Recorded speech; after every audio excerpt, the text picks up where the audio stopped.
Welcome back to the Caregiver Minute, where every weekday family and professional caregivers gather to refine their skills, gain inspiration, and prepare to serve. Well, yesterday we started talking about things that you and I can be doing and observing to try to help people that we're serving whose behavior is really out of character and quite challenging. We talked about the importance of acute medical support, of looking for challenges that are telling us that there's something serious going on. Everything from a urinary tract infection to a reaction to a medication, and all the other things that we talked about yesterday. So if by chance you didn't see yesterday's episode, I invite you to go back to it. I'll even put a link here in the description so that you can easily get to it and review that if you haven't already. Once we've ruled out acute medical kinds of issues, we need to start looking at the foundation of the person's health. There are some basic principles that good health is built on for all of us.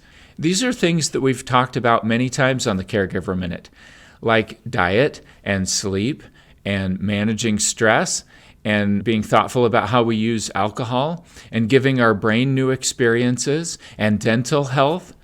These things are all part of laying that foundation for good health. And when they're not properly attended to for people that we're serving, we might see evidence of that outwardly in terms of their behavior. Take sleep, for example. Sleep is when the clean cycle of the brain runs. We've talked about the glymphatic system in other episodes. This is the brain's wash cycle, and it runs when we're sleeping. And if we get less than 7 to 8 hours of deep, restful sleep, there are serious consequences. A recent study showed that even one night of less than 7 hours of sleep results in a 50% increase in the amount of amyloid beta protein circulating in the brain. Well, that's the protein that forms the sticky plaques in the Alzheimer's brain. Sleep is not for the weak. You have to sleep to be superior. It's critical. Well, maybe the person whose behavior is really out of character is cranky because they're not getting enough sleep. Are we going in their room and waking them up every couple of hours? And is it really necessary that we do that? Now, I realize that sometimes people might be dealing with bowel incontinence, and if we don't clean them up regularly, they're going to have skin breakdown, and that would be a serious issue. That would probably be a bigger problem and a greater risk than waking them up. But why are they having those bowel health issues?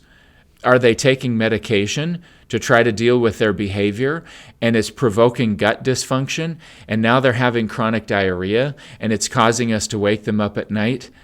And you get the picture. It's a vicious cycle.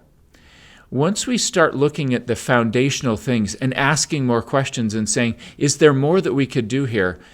Then it's easier to unpack all of it and make some decisions about how we can help the person. When it comes to diet, we've talked many times about the fact that Alzheimer's disease is nicknamed diabetes of the brain, or type 3 diabetes, because about 80% of people with Alzheimer's have insulin resistance in the brain.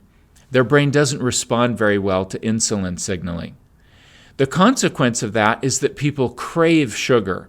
The signaling in their brain is, oh my gosh, we need some fuel. Give us some sugar, why don't you? Give us a quick fix. And so people with Alzheimer's would eat 25 cookies a day if we let them.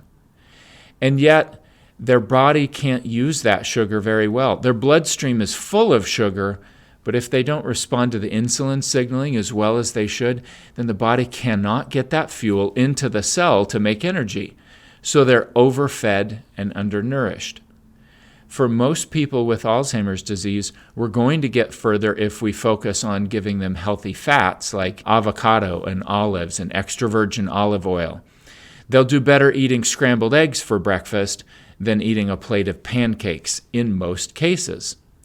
Now, I realize there are individual adaptations and variations, and there's a lot of complexity to this, but I want to focus on some principles here that most of us probably don't think about enough.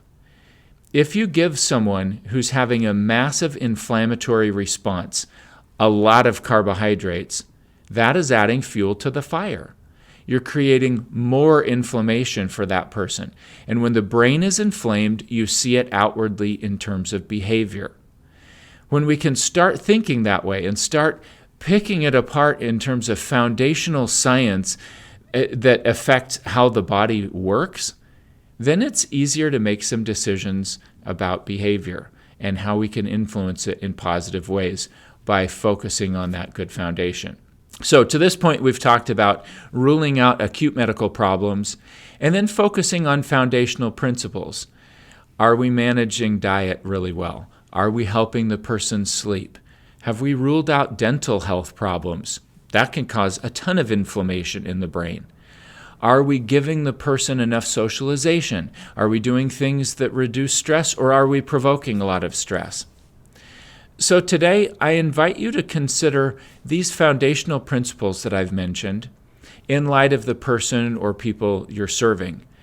And ask yourself, what's one way that I can improve things for them today? Or you might consider these foundational principles in your own life. If your mental health and well-being is not exactly where you would want it, how well are you attending to these foundational principles? I had a conversation with a young man just the other day who had had a migraine every day for years, pretty much his whole adult life. He had headaches on a daily basis. He's now not had headaches for 3 weeks. And the primary thing that he did was to quit eating junk food and fueling his life with excess carbohydrates. And instead, he started focusing on eating real food, eating lots of vegetables, eating good healthy fats, and reducing his carbohydrate intake. And that has made a huge difference in how he feels and his mood and his outlook for the day. I think there's a great lesson in that for all of us. Well, I hope this is helpful to you and the people you serve, and I look forward to seeing you tomorrow as we dig just a little bit deeper in things that we can do to positively influence the behavior of the people we're serving.